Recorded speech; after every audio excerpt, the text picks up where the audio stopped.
ஒற்றை நம்பிக்கை தலைவர் தந்த தமிழ்கொடை அண்ணன் செந்தமிழன் சீமான் உங்களோடு.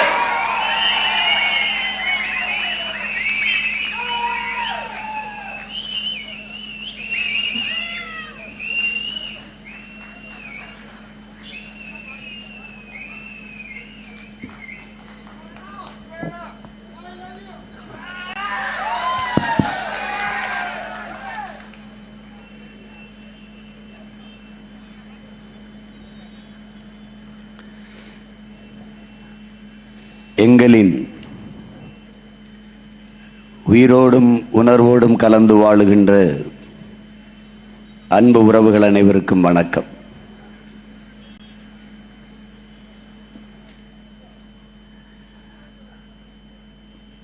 பெரும் பெரும் பேரறிஞர்கள், ஆகப்பெரும் தலைவர்கள், அவர்களால் சமூக மாறுதலுக்காக செய்யப்பட்டு வந்த இந்த அரசியல் இன்று அதே நோக்கத்திற்காக எளிய பிள்ளைகள் எங்களுக்கு கையளிக்கப்பட்டிருக்கிறது.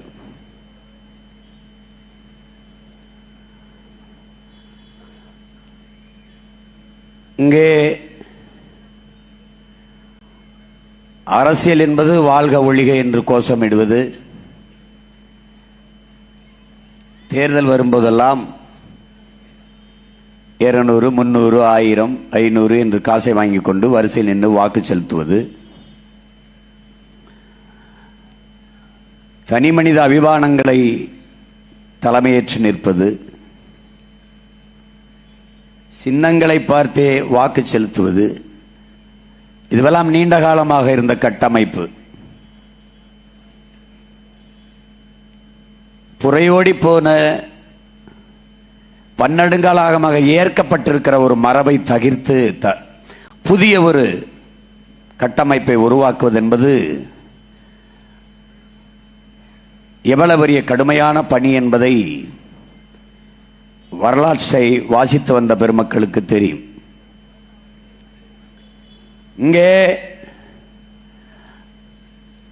தனிமனித அபிமானத்தை தலைமையேற்காமல் ஆகச்சிறந்த தத்துவத்தை தலைமையேற்க வேண்டும் என்கிற கோட்பாட்டை உள்வாங்கியவர்கள் நாங்கள்.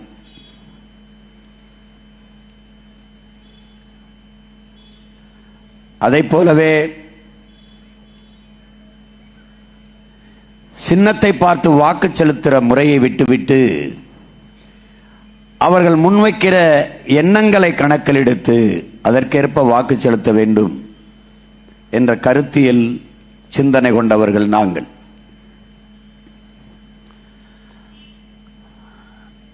நாங்கள் சீர்திருத்தவாதிகள் அல்ல என் அன்பு மக்களே, நாங்கள் புரட்சியவாதிகள், லட்சியவாதிகள். ஏற்கனவே கட்டியிருந்த கட்டடத்திற்கு வெள்ளையடிக்க செப்பனிட வந்தவர்கள் அல்ல. அந்த கட்டடத்தை தரைமட்டமாக இடித்து தகர்த்தெறிந்துவிட்டு புதிய ஒரு கட்டடம் கட்ட வந்த புரட்சியாளர்கள். அதனாலேயே நாங்கள் அடிப்படை அமைப்பு அரசியல் மாற்றம் என்ற முழக்கத்தை முன்வைத்தோம். இது சாத்தியமா என்றால் எது ஒன்றுமே சாத்தியத்தில் இருந்து பிறந்ததில்லை. உலகத்திலே என் அன்பான சொந்தங்களே, தேவையிலிருந்துதான் பிறந்திருக்கிறது. இந்த மாற்றம் தேவையா தேவையில்லையா, இதுதான் கருத்து. எது ஒன்றும் தேவையிலிருந்துதான் பிறந்திருக்குது, சாத்தியத்திலிருந்து பிறப்பதில்லை. பறவையை பார்த்தான், அதை போல நாமும் விண்ணிலே பறக்க வேண்டும் என்று ஒரு மனிதன் நினைத்தான். அது சாத்தியமா என்று நினைத்திருந்தால் சாத்தியமில்லை. தேவையா தேவையில்லையா, தேவை பறந்தான். புரட்சி என்பது இங்கே எப்படி வரையறுக்கப்படுகிறது? கட்டை வண்டியில் பயணம் செய்து கொண்டிருந்தோம், இன்று கப்பலில் பயணம் செய்கிறோம். புரட்சி இவ்வளவுதான். தொலைதூரத்தில் இருக்கிறவனோட தொடர்பு கொள்வதற்கு அடுத்த நொடியில் அமெரிக்காவுக்கு பேச முடியுது என்றால் வளர்ச்சி, புரட்சி, மாறுதல். தேவை கண்டுபிடிக்கிறது. அப்ப தேவையே கண்டுபிடிப்பின் தாய். Demand is the mother of invention. இப்படிதான் கற்பிக்கிறார்கள். இதான் கோட்பாடு உலகெங்கும் இருக்கிறது. நாங்கள் முன்வைக்கிற அரசியல் தேவையா தேவையில்லையா? சீமான் சாத்தியமில்லாத ஒன்றையே பேசிக் கொண்டிருக்கிறார். சாத்தியம் இல்லை என்று எல்லோரும் நினைப்பதை சாத்தியப்படுத்துகிறவன் எவனோ அவன்தான் புரட்சியாளன். அப்படி முன்னவர்கள்லாம் நினைச்சிருந்தால் இப்படி இல்லை, உலகம் இல்லை. அறிஞர் பெர்னாட்ஷா அவர்கள், பெரும்பாலான மனிதர்கள் உலகிலே உலகம் போற போக்கிலேயே போக நினைக்கிறார்கள். ஆனால் யாராவது ஒருவன் தான் இந்த உலகத்தை தன் போக்கிலே திருப்ப நினைக்கிறான். தொடக்கத்தில் அவன் ஏசப்படுகிறான், அவமானப்படுத்தப்படுகிறான், விமர்சிக்கப்படுகிறான், எள்ளி நகையாடப்படுகிறான். ஆனாலும் பாருங்கள், இந்த உலகம் பெற்றிருக்கிற எல்லா மாறுதலுக்கும் காரணம் உலகத்தை தன் போக்கிலே திருப்ப நினைத்தவன் தான் என்கிறார்.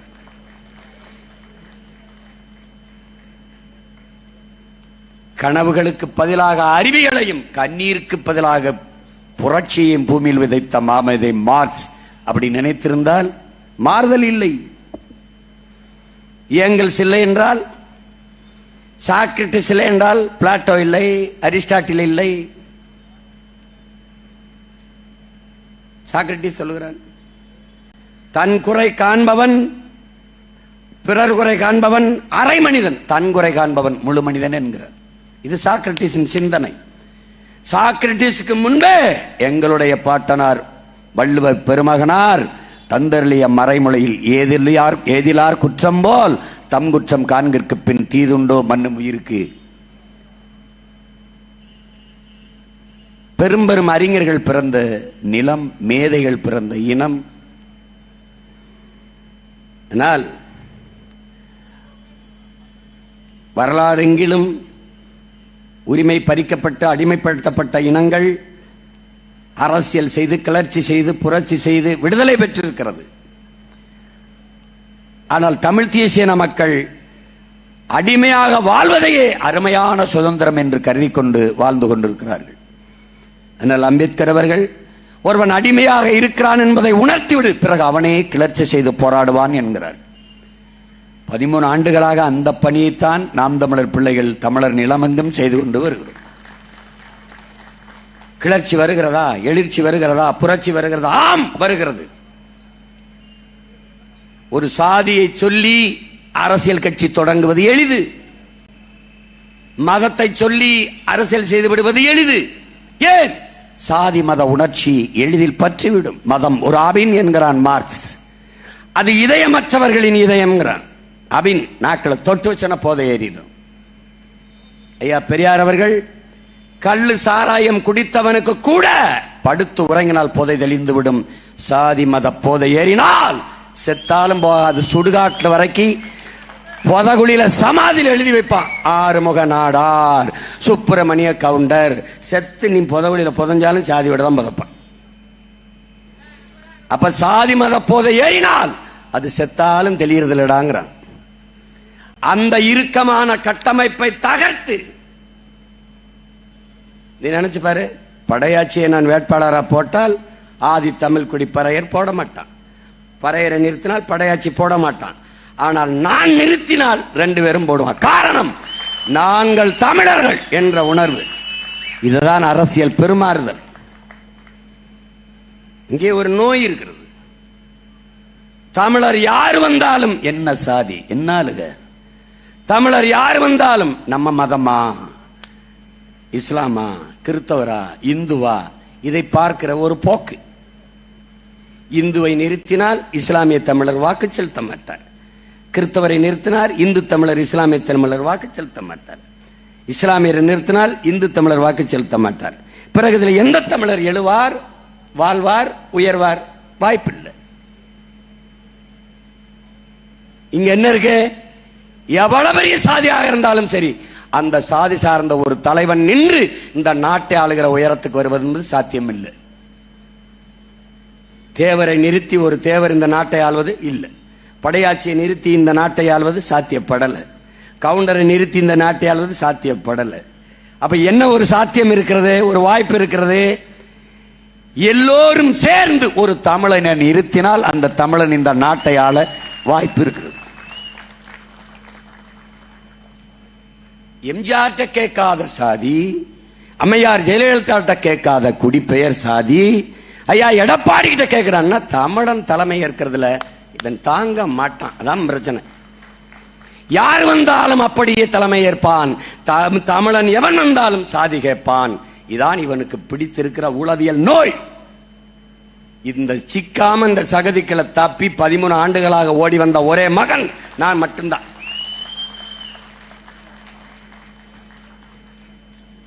இல்லைன்னா சரி தெரிஞ்சிடும். உன்னை இந்த சின்ன சில பகுதி கட்சி தொகுதி கட்சி வச்சு மூடிடுவான். எல்லா தொகுதியிலும் ஏன் போட்டிடுற? என் முன்னவர்கள் சில பகுதி கட்சி தொகுதி கட்சியா இருந்து சுருங்கி குறுங்கி வீழ்ந்ததால் வரலாறு எனக்கு படிப்பிச்சிருக்கு. அந்த தவறை நான் எந்த காலத்திலும் செய்திடக்கூடாது முடிவெடுத்து போடா எல்லா இடத்திலையும் போட்டேன். நிக்க வேட்பாளர் வைத்திருக்கிறாரா என்று கேட்டவன் கட்சியிலே நிக்க ஆள் இல்லை. இதுதான் வரலாற்று மாற்றம். பொய் சொல்ற நினைக்கிறியா? 40 இடத்துல போட்டி போட்டிருக்க ஒரே கட்சி நான் மட்டும்தான். அதுக்கப்புறம் அம்மா மம்தா பானர்ஜி, அதுக்கப்புறம் கெஜ்ரிவால். எல்லா இடத்துலையும் போட்டி போட்டுக்கிறது நாங்க 3 பேர் தான். எங்க? இந்தியாவிலேயே ஆணுக்கு பெண் சமம் இல்ல, ஆணும் பெண்ணும் சமம் என்ற கோட்பாட்டை ஏற்று 20 இடம் கொடுத்திருக்க முதல் கட்சி நாம் தமிழர் கட்சி தான். பெரியாரை பேசுபவர்கள் பேசிக்கொண்டுதான் இருப்பார்கள். பிரபாகரன் பிள்ளைகள் தான் நடத்தி காட்டுவார்கள், நிகழ்த்தி காட்டுவார்கள், சாதிப்பார்கள்.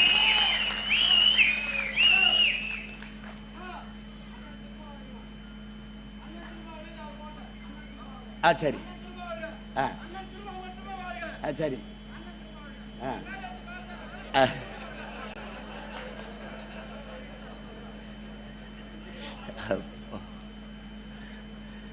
இது காமராஜர் சொன்னதுதான்.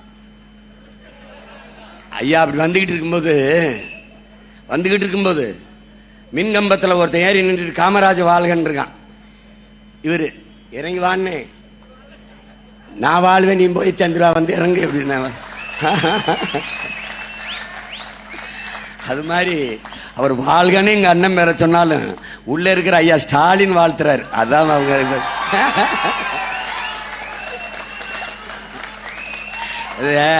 ஐயா ஒரு தடவை பெருந்தலைவர் வந்து நம்ம தாத்தா காமராஜ் இப்படி மேடையை பேசி இருந்துக்கிறாரு. ஒருத்தன் கூட பேசிட்டே வந்துட்டு இருந்திருக்கான். அப்ப இங்க பக்கத்துல இப்படி இருப்பாங்களா பெரியவங்க, அப்படி இல்லை, அவன் மப்பிள பேசிட்டு இருக்கிறான். கரண்ட்ல ஓடுது அவன் வண்டி. இவர் பெரியவர், ஐயா சும்மா இருந்தே, அவனா பேசுறான், பாவம் உள்ள இருக்க கருணாநிதி பேசுறான்னு. அப்பதான் அவரு டாஸ்மாக திறந்து வச்ச காலம். இப்ப அவரா வாழ்த்திட்டு போறாரு, உள்ள இருக்கிற ஆஃப் கரண்ட் பேசிட்டு போகுது. வீடு அந்த வழியில எங்க அண்ணனையாவது வாழ சொல்றானே. ஏப்பா நான் ஒரு சோறு விளம்பரம் பார்த்தப்பா, வாழ்க்கையிலே நான் இந்த வேலையை விட்டு போயிடலாம்னு நினைச்சப்பா. உதயசூரியன் சின்னத்தை வரைஞ்சுப்பா, 110 ரூபாய்க்கு குவார்டர் வித்த கட்சி உங்களுக்கு.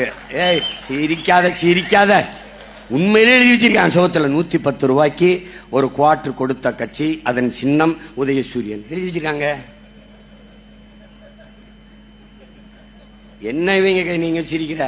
கல்யாணத்துல நம்ம எல்லாம் தேங்காய் பழம் கொடுத்து விடுவோம்ல, சிரிக்காத.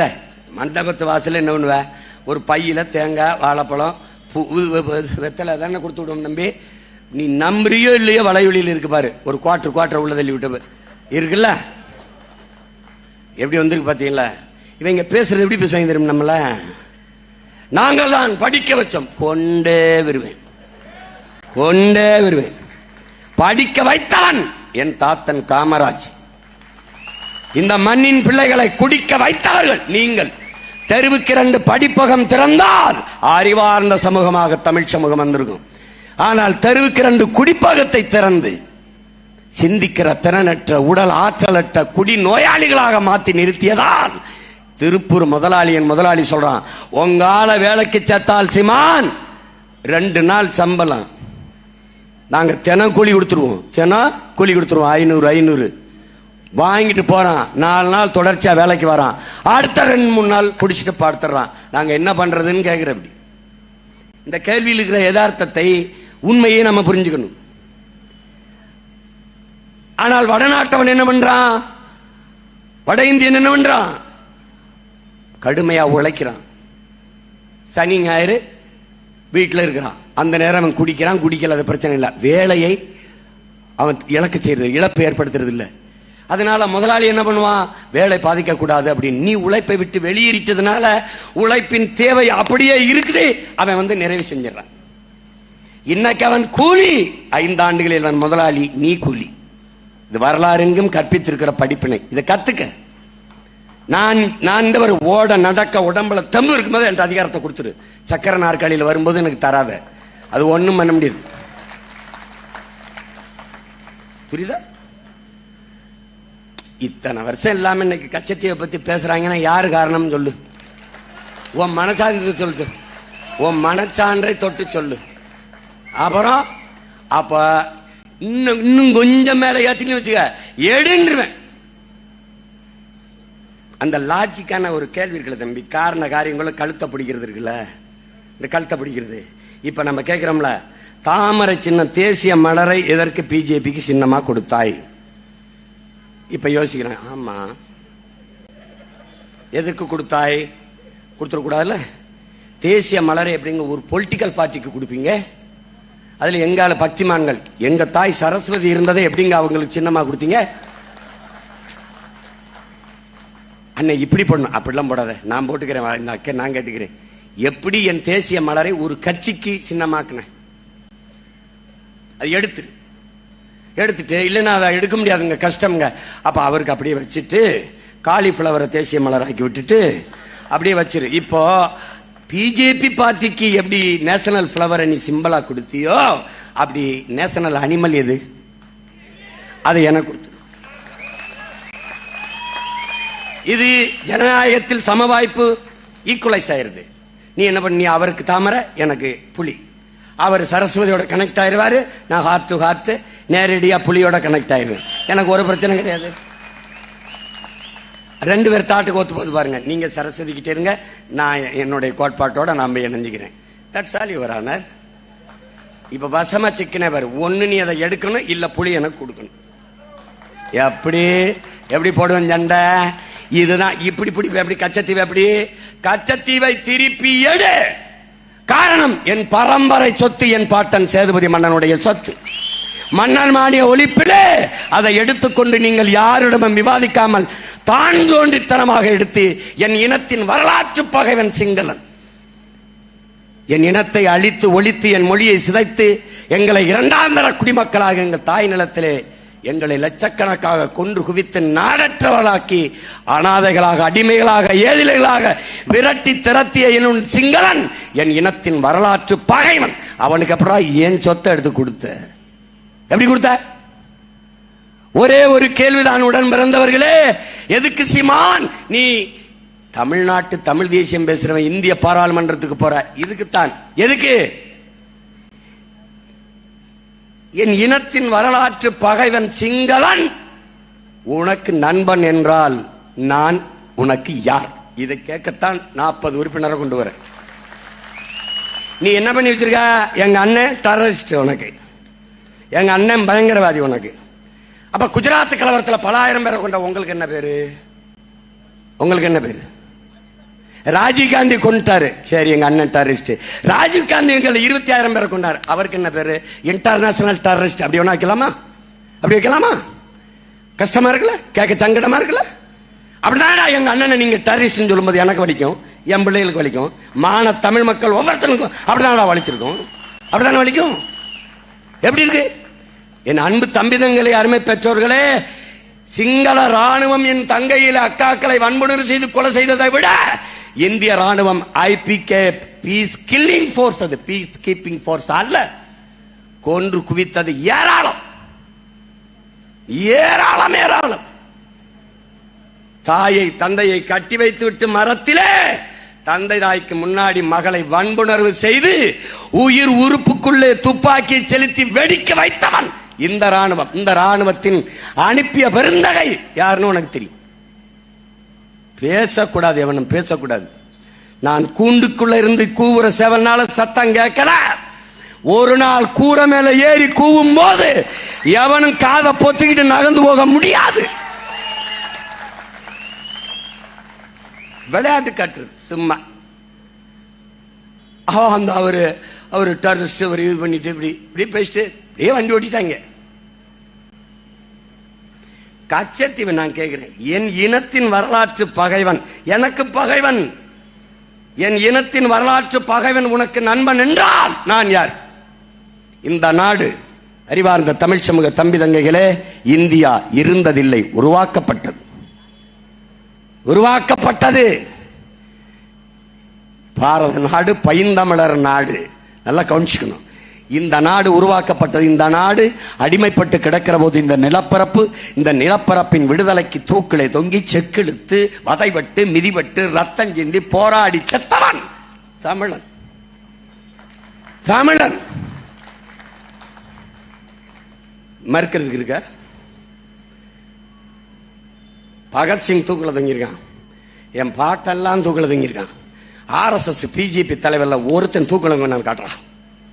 சொல்லு, நீ எடுத்திருக்கல குறியீடா, அதுல ஒரு தலைவன் சிறையில் இருப்பதற்கே வருந்தி 2 முறை மன்னிப்பு கடிதம் கொடுத்து வெள்ளக்காரன்ட்ட பென்ஷன் வாங்கி சாப்பிட்டவங்க எல்லாம் நீங்க வீரன் போட்டா, என் பாட்டன் தீரன் சின்னமலைக்கும் மருதுபாண்டிக்கும் வேல்நாச்சியாருக்கும் புளித்தவனுக்கு அலமுத்துக்கோனுக்கும் சுந்தரலங்கனாக்கும் பெரும்பிடுகு முத்தரையனுக்கும் வன்னி காலடிக்கும் பண்டார வண்டியனுக்கும் பேர் என்னடா? நீ கடத்தி விட்டு போன எனக்கு பேரை வந்து கேள்வி கேட்பல. என்ன சொல்றப்பா? உனக்கு சிவாஜி வீரன் என்றாலே சிவாஜி தான். அப்ப எங்க பாட்டன் சின்னமலை புளித்தவன் மருதுவண்டி வேல்நாச்சியாரு அலமுத்துக்கோன்லாம் பெரிய ஒட்டடை குச்சி வச்சு இப்படி ஒட்டடை அடிச்சுக்கிட்டான் வீட்டுல. வீர போர் புரிந்த மறவர் கூட்டம் நாங்க. ஏதோ உனக்கிட்ட போராடி பெற்ற சுதந்திரம் இந்திய தாய்மொழியாக கொண்டவன்ட்ட சிக்கிக்கிருச்சு, ஒரு கெடு வாய்ப்பு. அங்க சிங்களன்ட்ட சிக்கிக்கிருச்சு. இப்ப என்ன கேள்வி? உனக்கு சிங்களன் நண்பன் என்றால், தமிழ்நாட்டு முதலமைச்சர் சட்டசபையில் கேள்வி எழுப்புறேன், சட்டம், நான் யார்? Please tell me. நான் யார்? நண்பனா பகைவனா? நான் நண்பன். நான் உனக்கு நண்பனாக இருக்க வேண்டும் என்றால் அவனை விடு. அவனுக்கு ஆயுதம் கொடுக்கறது, பணம் கொடுக்கறது, போர்க்கப்பல் பரிசு கொடுக்கறது, லட்டு கொடுக்கறது, அல்வா கொடுக்கறதெல்லாம் நிறுத்து. அவன் தான் வேணும்னா என்னை விட்டு. எப்படி இருக்கு இந்த கேள்வி? நான் கேட்கிறேன்னா இல்லன்னு மட்டும் பாரு. இப்ப அதே போடுதான். இப்போ கச்சத்தீவை திருப்பி எடு, முடியாது. அப்ப என்னை பிரிச்சு விடு, என்னை தனியே விடு. பாசிசம், தேச துரோகம், டெரரிசம், செப்பரேட்டிசம் இங்க வாப்பா.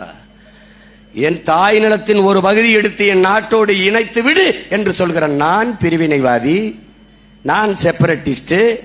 கொடுத்ததான் என்கிற நீ தேசியவாதியா? இந்த கேள்வியை எழுப்ப இந்த நிலத்தில் ஒரு ஆண்மகன் இல்லாதனால நீ 76ல இருந்து மஞ்சள் குளிச்சிட்ட. நீ என்னை பாதுகாப்புங்கிற நம்பிக்கை இழந்துட்ட. வலிமை மிக்க கடற்படை கொண்டு நிறுத்தின. என் மீனவ சொந்தங்களை நீ காப்பாற்றுவாய் நான் நம்புனேன். இல்லையே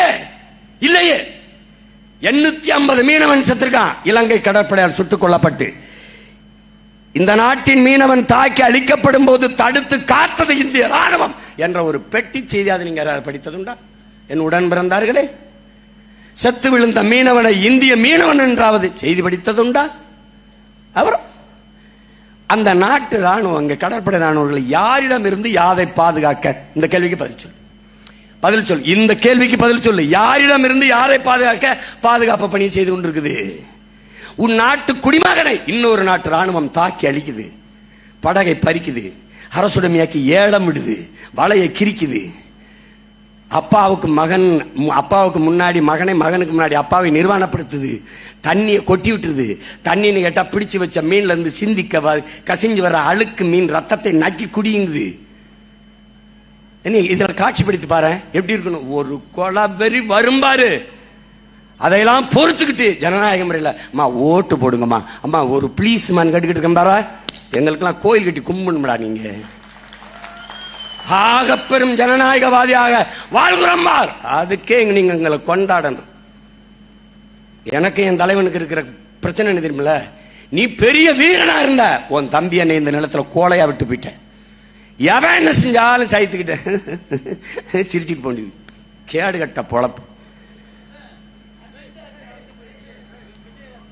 என்ன பண்ண ஏதாச்சு பில்டிங் இடிச்சா? சரி சரி கவனமா, நான் வந்து கட்டித்தாரேன். சரி கட்டித்தாரேன் கட்டித்தாரேன் கட்டித்தாரேன் கட்டித்தாரேன் கட்டித்தாரேன். அடுத்த கரண்ட் தெரியுதா? தமிழர்கள் எப்படி இருக்காங்கன்னு, எப்படி வார்த்தை விட்டுருக்காங்க பாத்தியா? இந்த மயக்க நிலையிலேயே நம்மளை வைத்திருப்பதால் தான் இந்த மஞ்ச குளிச்சுட்டு ஆண்டுகிட்டே திர்றான். வா, மேட்ரு சீரியஸா இருக்கு, நீ இதுக்கெல்லாம் போகாத. இப்ப என்ன கதைன்னா, நம்ம மீனவர்களை இந்த பாடுபடுத்துற. இப்ப கச்சத்தீவை பிடிக்கிற நான் என் மீனவனை காப்பாத்த அழுது முடிஞ்சு போச்சு. வேற நான் 19 வயசுல என் தங்கச்சி ஒருத்தி தாலி எடுத்துட்டாங்க ராமேஸ்வரத்துல. அப்ப கட்சி ஆரம்பிச்ச புதுசு நான் ஜெயிலுக்கு இதுக்குமா போயிட்டு வந்துகிட்டு இருந்தேன். அந்த நேரத்தில் இறந்து போயிட்டாங்கன்னு இந்த மீனை வீட்டுக்கு போனேன். எல்லாரும் அழுதுகிட்டு இருந்தாங்க. அவ அங்க மூலையில் வந்து அழுதுகிட்டு இருந்தவ, அவ அத்தனை பேர் இருக்காங்களா ஆம்பளை, என்னை வந்து சட்டையை பிடிச்சிக்கிட்டுங்க இப்படி இழுத்துக்கிட்டுங்க பலார்னு அரைகிறாங்க. அரைஞ்சு என்ன கேட்குறான், உன் தங்கச்சி தாலி எடுத்துட்டு இருக்கிறத பார்க்க வந்தியான்னு கேட்குறான். நான் எத்தனை வருஷம் சின்ன மறக்காம இருக்கேன் பாருங்க. எப்படி மறப்பேன்? அப்ப எவ்வளவு வன்மை எனக்கு இருக்கேன். நான் முதலமைச்சர் ஆகிறது என் ஆத்தாக்கு பத்தா என் பெரியம்மா சின்னம்மா என் தங்கச்சி தாலி எடுத்துட்டு இருக்கிறதாடா, அதுக்காக வந்துடுவேன் நினைக்கிறேன். இங்க ஒரு தாலி அறுக்க வச்சவன் தலை இல்லாம செய்யறதுண்டா பிரபாகரம் மகன் இந்த நிலத்துக்கு வர்றேன். அதிகாரத்துக்கு வரணும் சும்மா அப்படியே ஆள் கொஞ்சம் பொண்டாட்டி பிள்ளைகளுக்கெல்லாம் பதவி வாங்கி கொடுத்தா அப்படியே பங்களா கட்டி வாழ வைக்கிறதுக்கு இல்ல ராஜா. அதுக்கு வந்தவன் நினைச்சிடாது நீ. நான் நெய்தல் படம் அமைப்பேன். இவர் நெய்தல் படம் எப்படி அமைப்ப? போலீஸை நீ எப்படி ஆள் எடுக்கிற அப்படிதான் நான் எடுப்பேன். தம்பி, போலீஸ் இருக்கு நாட்டை பாதுகாக்க, நீ நம்புற, அப்புறம் எதுக்கு வீட்டில் ஒரு வாயில் காவலன் செக்யூரிட்டி போடுற, எதுக்கு வாட்ச்மேன் போடுற? அப்படிதான் நீ கோஸ்ட் கார்டு போட்ட, அது வேஸ்ட் கார்டு ஆயிடுச்சு, அதனால போடாண்டா நான் நெய்தல் படை நான் கட்டுறேன். ஆக சிறந்த பயிற்சி. தம்பி அண்ணாமலைகிட்ட கூட சொன்ன, தம்பி நீ எடுத்திருக்கிறது வெறும் போலீஸ் ட்ரைனிங், நான் எடுத்துக்கிறது போராளி ட்ரைனிங், ரெண்டுக்கு வா மோதி பார்ப்போம் வா. நீ ரொம்ப சாதாரண என் முன்னாடி ஒன்று, உனக்கு பிரதமர் ஓட்டு கட்டு வருவார், ஹோம் மினிஸ்டர் வருவார், பினான்ஸ் மினிஸ்டர் வருவார், எனக்கு எல்லாமே நான் தான். அப்ப நான் தானடா கத்து. என்னது நீ சும்மா ஏதோ ஒரு ஆட்டம் காட்டிக்கிட்டு அல்லாடிக்கிட்டு. சரி, ஆனால் இப்ப ஒரு நாடகம் நடக்குது இந்த நாட்டில். அறிவார்ந்த தமிழ்ச்சக தம்பி தங்கைகள் எந்திரிச்சுக்க. இந்த ஒரு நிலந்தா உனக்கு இருக்கு, நல்லா கவனிச்சுக்க. உன் இடத்தினை உறுதி செய், உன் இனத்தை முன்னிறுத்து. இருக்க இடமற்றவன் அனைத்துலகம் பேச அருகதையற்றவன். இந்த தத்துவத்தை நல்லா உள்வாங்கிக்க. இருக்க இடம் இல்லைன்னா நீ அனைத்துலகம் பேசி அரசியல் பேசுறது அருகதை இல்லை உனக்கு. இங்க நின்றுகிட்டு ரஷ்ய ஏகாதிபத்தியமே அமெரிக்க ஏகாதிபத்தியம் உன்னை கேட்கிறேன் அப்படி எங்கிட்டு கேட்கிற? தள்ளிப்படா, இடமே ஓ இடம் இல்லை. நீ ஆக்கிரமிக்கப்பட்டு உன் அன்னை நிலம் அடித்து விரட்டப்பட போகிறாய். அங்கே ஆயுதத்தை வைத்து அடித்து விரட்டினான், இங்கே ஆக்கிரமித்து விரட்ட போகிறான். எழுதி வச்சுக்க, தாள் ஏறாது, சும்மா இல்ல பதிவு எழுதி வச்சுக்க. 5 வருஷம் கழிச்சு நடக்கல, அடி வாங்கும் போது என் ஞாபகம் வரும், அண்ணே ஓடியான அண்ணே ஓடியான அண்ணே அப்படி வரும்ல. திருப்பூர்ல அடிச்சான் தெரியுமில்ல, அந்த அடி வாங்கி ஓடுறதுக்கு கீழே பதிவு என்ன தெரியுமில்ல, என் குரல் தான். எப்படி? நான் போதிக்கும் போது உங்களுக்கு புரியாது, ஆனால் பாதிக்கும் போது புரியும் என்று சொன்னேன். அதை போட்டிருக்கான். இப்ப பாதிக்குது புரியுதுன்னு. அதனாலதான் இத்தனை பேர் என்னை சுத்தி திரண்டு நிக்கிறான். ஏன்னா அண்ணன் முதுகுல, நம்ம முதுகுல அடி வாங்கும் போது அண்ணன் குளிஞ்சு தாங்கிருச்சு. இப்படி எத்தனை பேர் முதுகுல அண்ணன் அடி வாங்க தாங்க முடியும்? எல்லாரும் சேர்ந்து தடுப்போம்னு இப்ப கிளம்பிட்டான். அதான் இந்த 32 லட்சம் பேர் மான தமிழ் மக்கள் எளிய பிள்ளைகள் எங்களுக்கு ஓட்டு போட்டு 3வது பெரிய அரசியல் கட்சியான நம்பர் அவன் வந்தான். இந்த 32 62 ஆக்க முடியும், 62 1 கோடியை 22 ஆக்க முடியும். ஏன்னா நான் குட்டையில வள வீசல, குளத்துல வள வீசல, பெருங்கடல்ல வீசுறேன். தமிழ் பேரினம் என்கிற பெருங்கடலில் முடிஞ்ச வர வீசுறேன், விண்ணை நோக்கி வீசுறேன். என்னை வீழ்த்துவது என்பது சரித்திர கொம்பு. என்னை கொன்று ஒழித்தாலே ஒழிய நான் வென்று முடிப்பதை எந்த கொம்பனாலும் தடுக்க முடியாது. நீ 1000 கோடியை கொட்டு, 5000 கோடியை கொட்டு, வாங்கிக்கிட்டு எனக்கு தான் போடுவான் ஓட்டு. எப்படி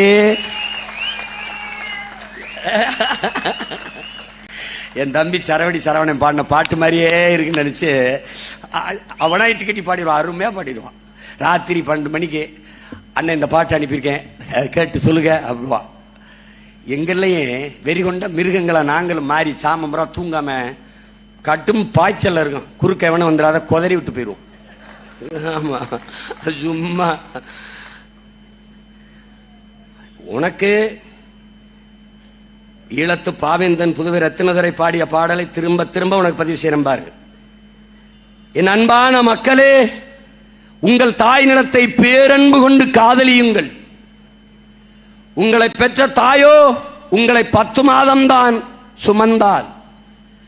ஆனால் இந்த பூமி தாயோ உங்கள் அன்னை நிலமோ உங்கள் வாழ்நாள் முழுமைக்கும் உங்களை சுமக்கிறாள். நீங்கள் பிறந்த உடனே அன்னையின் மடியில் இருந்த அடுத்த அடி எடுத்து வைத்தது அவள் மடியில் தானே. நீங்கள் இறந்த பிறகு புதைந்தோ எரிந்தோ சாம்பலாவது அவள் நெஞ்சில் தானே. ஆகையினாலே என் அன்பு மக்களே, உங்கள் தாய் நிலத்தை பேரன்பு கொண்டு நேசியுங்கள். ஏன்?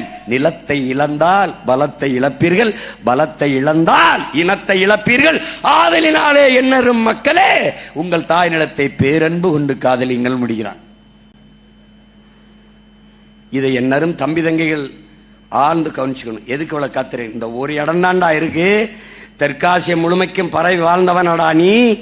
இமயம் இந்தவார் வடதிசை கங்கையும் தென் திசை வடதிசை கங்கையும் இமயமும் கொண்டு தென் திசை ஆண்ட தென்னவன் வாழி என்று பாடுது சிலப்பதிகாரம். எப்படி? பகிர்வெளி ஆற்றுடன் பன்மலை அடுக்கத்து குமரிக்கோடும் கொடுங்கடர் கொல்ல வடதிசை கங்கையும் தென் இமயமும் கொண்டு தென் திசை ஆண்ட தென்னவன் வாழி. அதுவரை வடவேங்கடம் தென்குமரி ஆயிடை தமிழ் கூறும் நல்லுலகன். வடவேங்கம்னா திருப்பதியை நினைச்சிருக்க. வேங்கன்னா இடம், வேங்கடம் என்றால் வெப்பம். தக்கான பீடபூமி வர பறவை வாழ்ந்தாங்குது. அதான் உண்மையான பொருள். அப்ப துணைக்கண்ட முழுமைக்கும் பறவை வாழ்ந்தவன் காலடியில் குறுகி நிற்கிற. அங்க ஒரு இடம் இருந்துச்சு, அடிச்சு விரட்டிட்டான். இந்த ஒரு நிலம் தான் இருக்கு, விரட்ட போறான். அப்ப என்ன செய்யணும்? விழிப்புணர்வே விடுதலையின் முதல் படி. எந்திரிச்சுக்கணும், எச்சரிச்சுக்கணும், கவனமா இருக்கணும். எப்படி இருக்கணும்? புலியின் விழிகளை போல விழித்திருக்கணும். பாய்ச்சலுக்கு தயாரா இருக்கணும். அப்ப புலி பதுங்குவது பயந்து அல்ல, பாய்ச்சலுக்கு என்பதை அறிவார்ந்த தமிழ் சமூக தம்பி தங்கையில் புரிஞ்சுக்கணும். டே 7 அடி நீளம் தாண்ட 70 அடி பின்னோக்கி போறோம். அங்க இருந்துதான் வேகம் எடுத்து ஓடி வந்து தாண்டோம். தாண்ட போறது 7 அடி தான்.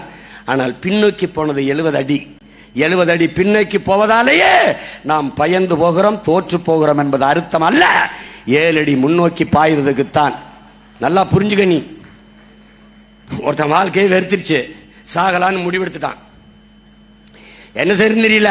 அப்படி சாகலாம் போது அங்க ஒருத்தர் உட்காந்துருக்கான், தாடி முடியுமா, ஒரு பெரிய ஆளு, அப்படியே ஒரு சித்தர், ஒரு ஞானி, ஒரு யோகி, ஒரு எவனும் வச்சுக்கோ. என்ன தம்பி பிரச்சனை பண்ணு? எனக்கு வாழை பிடிக்கலையா, சாக ஒண்ணுமே இல்லையா, எதுவுமே சரியில்லையா, வாப்பான்னு கூட்டி போற. காட்டுக்குள்ள நடந்து ஒத்தடி பாதையில 2 பேரும் போறாங்க.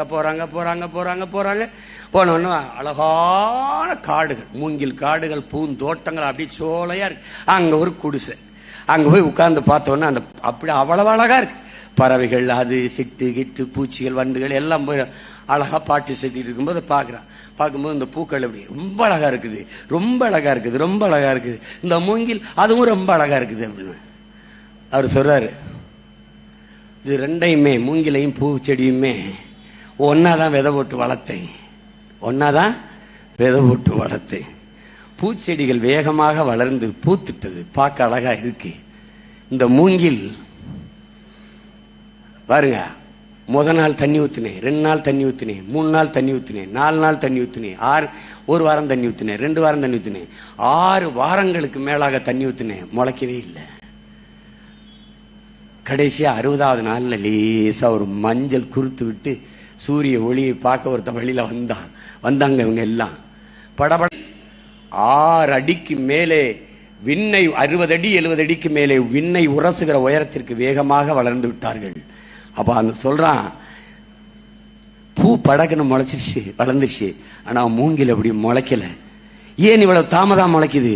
அது தன்னுடைய வேரை உறுதிப்படுத்தி நீண்ட தூரம் வளர்வதற்கும், நீண்ட காலம் வாழ்வதற்கும், நீண்ட உயரம் வளர்வதற்கும், நீண்ட தூரம் வாழ்வதற்கும் உறுதியான கட்டமைப்பை பூமிக்குள்ளேயே செய்து கொண்டிருந்ததுங்கிறான். அதுக்கு நிறைய நாட்களை எடுத்து குறிச்சிருக்கிறான். அந்த மாதிரி நிறைய நாட்களை எடுத்து ஒரு கட்டமைப்பை உருவாக்கி விண்ணை உரசுகிற மூங்கில்களாக வளர்கிற கட்சி தான் நாம் தமிழர் கட்சி.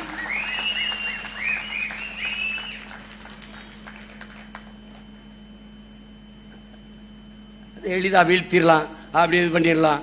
இவெல்லாம் ஒரு ஆளா இல்லாதவன் சின்ன தெருத்துக்கிட்டு எதுக்கு ஒழிக்கிற?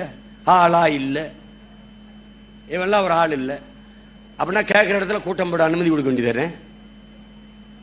அது அனுமதி இல்லை. இதெல்லாம் விடப்பா, எனக்கு நடந்த நகைச்சுவையெல்லாம் கேட்டுக்கப்பா. நெய்வேலி பழுப்பு நிலக்கரி மின்சார அந்த இதை தனியாருக்கு கொடுக்க போறாங்கப்பா. மத்திய அரசு கொடுக்க கூடாதுன்னு நாங்கள் தடுக்க போராட போறேன்ப்பா. எனக்கு அனுமதி மறுக்கப்படுது. நல்லா கொஞ்சிக்க, திமுக ஆட்சியில் மறுக்கப்படுது. என்ன கொடுக்குது? சீமா நீங்க பேசினால் மின் உற்பத்தி பாதிக்கப்படும். சிரிக்காத, சிந்திச்சு பாரு. இதை படிக்கும்போது என்னடா உங்க கொடுமை, நான் இங்க பேசினா அங்கே எப்படா உற்பத்தி நிற்கும்? முடிஞ்சுங்க. அப்புறம் ஜெயலலிதா காலம்ங்க, அப்போ போராட போறேங்க. சீமா நீங்க பேசினால் அங்கே மின் உற்பத்தி பாதிக்கப்படும். அதே ஒரே இதுக்கு அச்செடுத்து வச்சுட்டு வாங்கி கொடுங்க. நான் இங்க பேசினா இங்க எப்படி மின் உற்பத்திக்கு பாதிக்கப்படும்? இலங்கையில் திருச்சிக்கிட்ட அகதி முகாம், ஏதிலிகள் முகாம், அதுக்கு பக்கத்தில் ஒரு 3 கிலோமீட்டர் கிட்ட தான் கூட்டம். 3 கிலோமீட்டருக்கு இங்கே தள்ளி அதுக்கு அனுமதி மறுக்கப்படுது. ஏன்னா இவர் இங்க பேசுவது அங்க கேட்கும். அங்க கேட்டா முகாமில் இருக்கிற இளைஞர்கள் எழுச்சி வருவார்கள். கேடா அவனே முகாமில் இருக்கான், அவன் எழுச்சி விட்டாத்தா என்ன ஆனாத்தா என்ன அப்படின்னா பாருங்க எவ்வளவு தூரம் அரண்டு மிரண்டு போய் கிடக்குறாங்க பத்தியில பயம். இப்ப ஏன் இதுல என் தலைவன் படல் என்ற வச்சா எந்த தொலைக்காட்சியும் காட்டாது. ஏன் பயம்? நான் நினைப்பேன் படத்தை பார்த்தே இந்த பயம்னா அப்ப படையை பார்த்தா என்ன பயம்?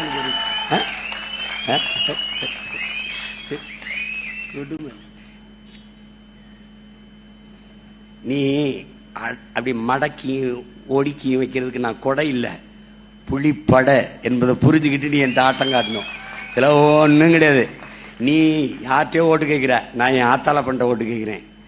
என்னை பெற்ற தாய் தின்னுட்ட என் உடன் பிறந்த அக்கா தங்கச்சிட்டு ஓட்டு கேட்கிறேன். எனக்கு இருக்கிற உரிமை எவனுக்கு இருக்காது. ஏன்னா நீ பட்டி எடுத்து பாரு. ஐயா பயில்வான் ரங்கநாதன் சொல்றாரு, நாங்கள் ஒரு சர்வே எடுத்தோம், ஒரு கணக்கு எடுத்தோம். இந்தியாவில் எந்த அரசியல் தலைவர் அதிகமாக மக்கள் பிரச்சனைக்கு முன்னின்று போராடி இருக்கிறார் என்று கணக்கெடுக்கும் போது அதிலே முதலிடத்துல சீமான்.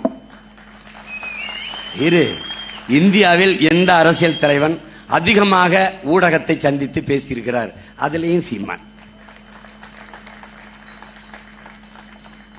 ஏன் மற்றவர்கள் சந்திக்கிறல? இப்ப நம்ம ஒண்ணு கேட்போம், இந்த 3 கட்சியும் கேட்போம், திமுக, அதிமுக, பாரதிய ஜனதா, இந்த கட்சிகளை கேட்போம். நீங்கள் கடந்த கால ஆட்சியில் செய்த சாதனைகளை, மக்களின் நலம் சார்ந்து அவர்கள் கொண்டு வந்து திட்டங்களை, சட்டங்களை முன் சொல்லி ஓட்டு கேட்க தயாரா இருக்கீங்கள? தம்பி உதயநிதி வருவார், எப்படி முதலமைச்சரான பத்தியில மோடியை கண்டா படுத்துருவார், அமித்ஷாவை கண்டா படுத்துருவார், அம்மா சசிகலா கண்டால் முட்டிக்கால் போட்டு படுத்துருவார். அவர் படுக்கிறதுலேயே குறியா இருக்கு. பாருங்க, ஒரு மனிதன், அவர் ஒரு பெரியவரை, அப்பா வயதை ஒத்தவரை போயிட்டு படுத்துருவாரு. படுக்க உனக்கு ஆசையா இருந்தா எங்க போய் படுப்பா, பெரிய மனுஷங்க விளையாட்டு. இதுல எது குறுக்க ஓடி வர ஆகுன்னா ஒரு செங்கலை தூக்கிட்டு வர. செங்கலை வச்சதே இவங்க தான், நீ ஏமாந்துடாத. இந்த பாரு, முதல்ல அந்த செங்கலை எய்ம்ஸ் மருத்துவமனைக்கு வச்சது யாரு? எங்க ஐயா அன்புமணி மருத்துவத்துறை அமைச்சராக இருக்கும்போது. அப்ப இந்தியாவை ஆண்டது யாரு? காங்கிரஸ். அப்ப அந்த ஆட்சியில் கூட இருந்தது யாரு? திமுக. எங்க ஐயா அன்புமணி வந்து செங்கலை வைக்கும் போது, அடிக்கல் நாட்டும் போது கூட திமுக போச்சா போலையா? போச்சு. வச்சது யாரு கல்ல? இவங்க தான். அந்த கல்லை திருப்பி ஒரு தடவை எடுத்து ஐயா மோடி ஆட்சிக்கு வந்தோன்னா வைக்கிறாரு. இது எப்படி தெரியுமில்ல? மரம் நடு விழா, அரசு விழா. அந்த விழாவில் அமைச்சர் வந்துட்டாரு, நடனம் மரத்தை நடங்கும் போது இந்த இடத்துல நட போறாரு. நடப்போறார். நடப்பும்போது அங்க கூட இருந்த அதிகாரிகள வேணாம் வேணாம் வேணாம் வேணாம் இங்க நடுவோம். ஏன் 15 வருஷமா அங்கதான் நட்டுக்கிட்டு இருக்கான்.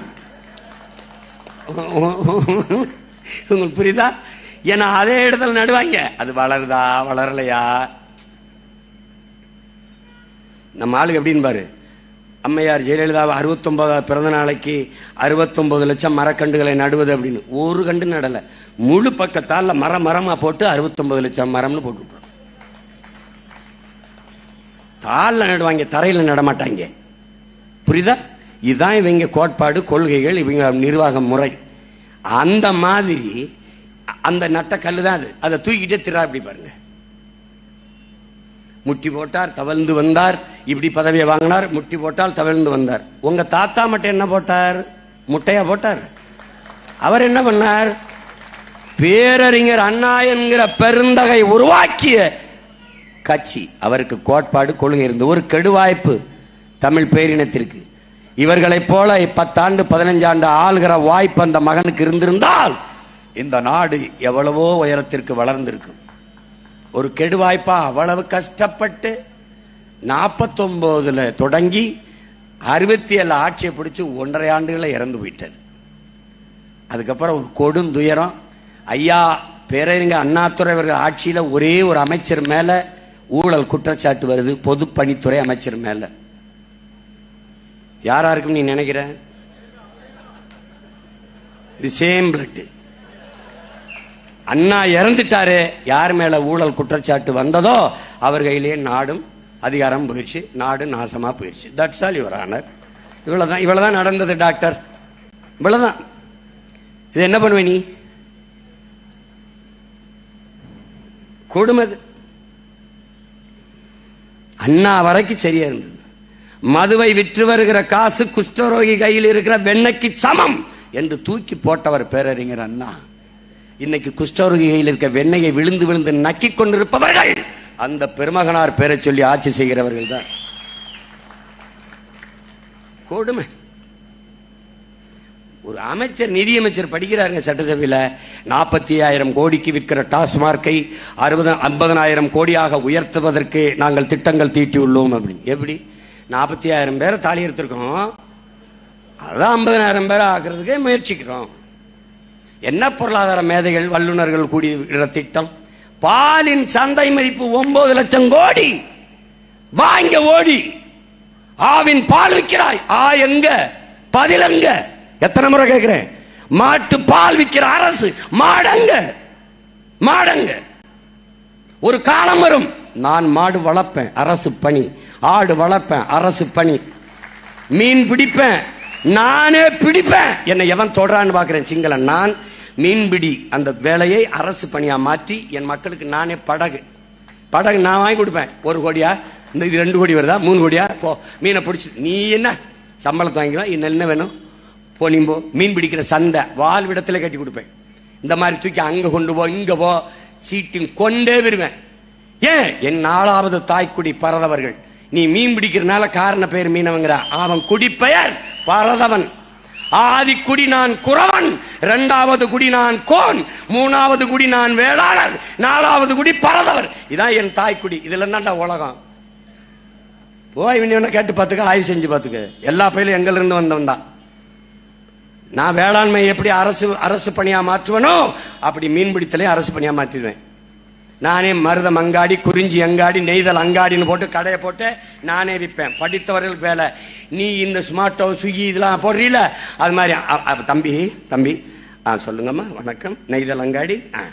அம்மா சொல்லுங்கம்மா. அப்பா நல்ல அழகா நல்ல மீனுமா, 1.5 கிலோப்பா, விருந்தாளி. சரிங்கம்மா, முகவரி சொல்லுங்கம்மா. சரிங்கம்மா.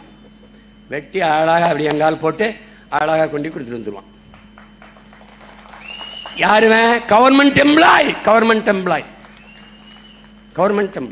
நீ 2 கோடி பேருக்கு வேலை கொடுக்கணும்னு சொன்ன மோடி எப்படி கொடுப்பீங்க? உன்ட்ட பிளைட்ல சொந்தமா அதுல வேலை செஞ்சிருப்பான். தொடர் வேண்டி இருந்துச்சு, அதையும் கொடுத்துட்ட. எல்லாத்தையும் தனியார் கொடுத்துட்டு எப்படி? இப்ப ராணுவ வீரன்லாம் நம்மால் நினைச்சிட்டு இருக்கியா கவர்மெண்ட்னு? 100 விழுக்காடு அந்நிய முதலீடு. நான் ஒரு கேள்வி கேட்கிறேன். துப்பாக்கி ஆட்ட வாங்கினேன், பீரங்கி ஆட்ட வாங்கினேன், ரபேல் போர் விமானம் பிரான்ஸ்ட்டு, பீரங்கி இஸ்ரேல்கிட்ட, துப்பாக்கி ரஷ்யாட்ட. இப்படி ஒவ்வொரு நாட்டிலையும் ஒவ்வொன்றா வாங்கி யாரோட சண்டை ஓட்டி என்னை காப்பாற்ற போற? பேச மாட்ட. கச்சத்தீவை திருப்பி எடுப்பேன் தேர்தல் நேரத்தில் அப்படி வீரமா பேசுற நீங்க அருணாச்சல பிரதேசத்தில் 11 மாவட்டங்களுக்கு, சிரிக்காத, 11 மாவட்டத்திற்கு மேல பல மலைகளுக்கு பேர் வச்சு, சீனாவில் பேர் வச்சு 30 இடத்துக்கு மேல அவன் போர்டு வச்சுட்டு போயிட்டான், பலகை வச்சுட்டு போயிட்டான். சீனா அருணாச்சல பிரதேசத்திலிருந்து சீனாவுக்குள்ள வர்றதுக்கு யாருக்கும் பாஸ்போர்ட் விசா தேவையில்லை. ஓ நாடு அருணாச்சலம், ஏ நாடு வான்ட்டான். ஏன் அந்த வாய்ஸ் ஒண்ணுங்கானா?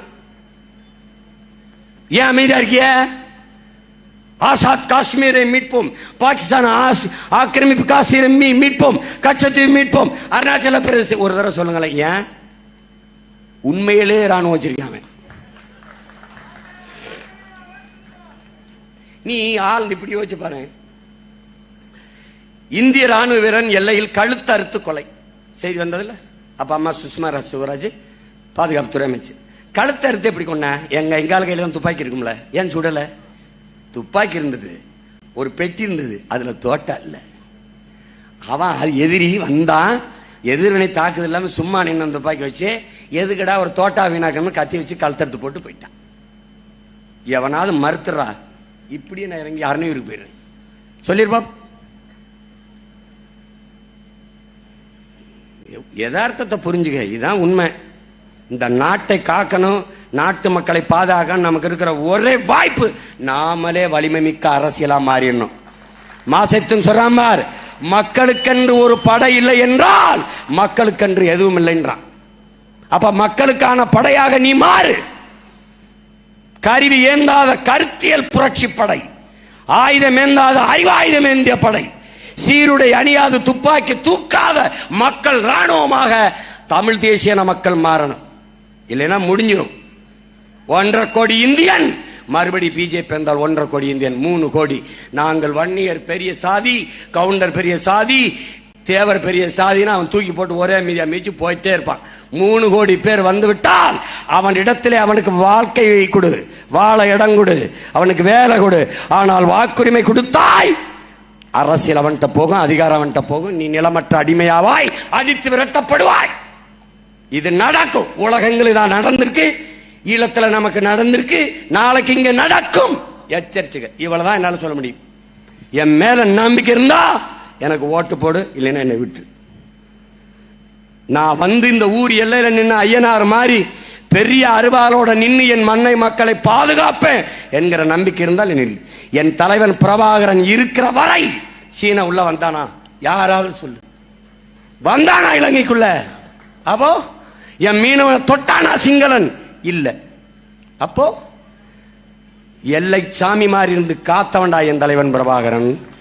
6000 சதுர கிலோமீட்டர் காட்டை எல்லை சாமி போல காவல்காரனாக இருந்து காத்தவன்டா எங்கள் ஐயா வீரப்பன். அதனாலதான் அவன் வனக்காவலன், பிரபாகரன் இனக்காவலன் என்று நாங்கள் அழைப்பதற்கு காரணம் தான். அப்படி உங்கள் மகன் இந்த நிலத்தை, நிலத்தின் வளத்தை, மண்ணை, மக்களின் நலத்தை காப்பேன் என்ற நம்பிக்கை இருந்தால் உங்கள் மதிப்புமிக்க வாக்கை எங்களுக்கு தாருங்கள். தென் சென்னையிலே போட்டியிடுகிற அன்பு தாய் தமிழ்ச்செல்வி அவர்களுக்கு முனைவர், கல்லூரி பேராசிரியர், கடந்த முறை பாராளுமன்ற தேர்தலிலே எங்க அம்மாவை தான் நான் வேட்பாளராக நிறுத்தினேன். பணி ஓய்வு கிடைக்கல, பணி ஓய்வு பெற்ற பிறகு இப்ப நிறுத்திருக்கேன். அவர்களுக்கு வாக்கு செலுத்துங்கள். ஆகச் சிறந்த அறிவார்ந்த சமூகமாக உருவாக்க துடிக்கிற பெருமகளுக்கு நீங்கள் கொடுங்கள். அடுத்து என் தம்பி மத்திய சென்னையில் நிற்கிற கார்த்திகை, மருத்துவர், சிறந்த ஆற்றலாளன், திறன்மிக்க இளைஞன். அவனுக்கு இதே மைக் சின்னத்தில் வாக்கு செலுத்தி வெற்றி பெற செய்யுங்கள். ஓட்டு போட போற ஒன்ன ஒதுங்கி நிக்காத, கண்ட கண்ட சின்னங்கண்டு கலங்கி நிக்காத, உழைக்கும் மக்கள் சின்னம் இந்த ஒளி வாங்கி சின்னம், உழைக்கும் மக்கள் சின்னம் இந்த ஒளி வாங்கி சின்னம். நாள்தோறும் பாடுபட்டோம், ஆனாலும் துன்பப்பட்டோம், யாரார்க்க ஓட்ட போட்டோம், ஓட்டாண்டி ஆகி புட்டோம். இந்த நிலை மாற நான் வேற என்ன கூற, இந்த நிலை மாற நான் வேற என்ன கூற. ஓட்டு போட போற பொண்ண ஒதுங்கி நிக்காத, கண்ட கண்ட சின்னங்கண்டு கலங்கி நிக்காத, உழைக்கும் மக்கள் சின்னம் இந்த ஒளி வாங்கி சின்னம், உழைக்கும் மக்கள் சின்னம் இந்த ஒளி வாங்கி சின்னம். விலவாசி ஏறி போச்சு, வாழ்க்கை நிலம் மாறி போச்சு, பாடுபட்ட ஏலசனம் பரித வச்சு நிக்கலாச்சு. இந்த நிலம் மாற நான் வேற என்ன கூற, இந்த நிலம் மாற நான் வேற என்ன கூற. ஓட்டு போட போற அம்மா, ஓட்டு போட போற அக்கா, ஓட்டு போட போற தங்க ஒதுங்கி நிக்காத, கண்ட கண்ட சின்னங்கண்டு கலங்கி நிக்காத, உழைக்கும் மக்கள் சின்னம் இந்த ஒளி வாங்கி சின்னம், உழைக்கும் மக்கள் சின்னம் எங்க ஒளி வாங்கி சின்னம். உண்மைக்கு, நேர்மைக்கு, தூய்மைக்கு, எளிமைக்கு, நாட்டு மக்களின் நன்மைக்கு, நல்ல தலைமைக்கு ஒரே சின்னம் மைக். மைக் சின்னத்திலே வாக்கு செலுத்தி வெற்றி பெற செய்யுங்கள் எங்கள் உயிருக்கினிய உறவுகளே. புரட்சி எப்போதும் வெல்லும். உங்கள் பிள்ளைகள் எங்களின் வெற்றி அதை சொல்லும். எங்கள் இலக்கு ஒன்றுதான், இனத்தின் விடுதலை.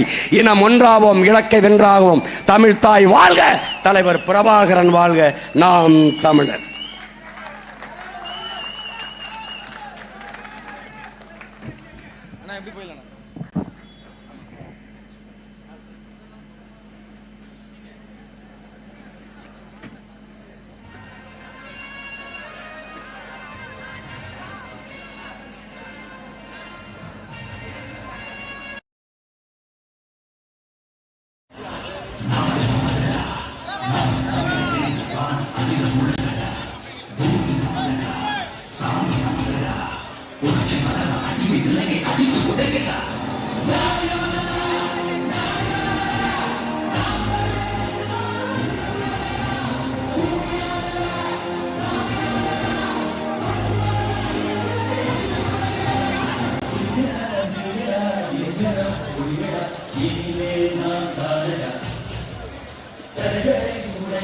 சங்கீதம் பழகிட நீ தானடா.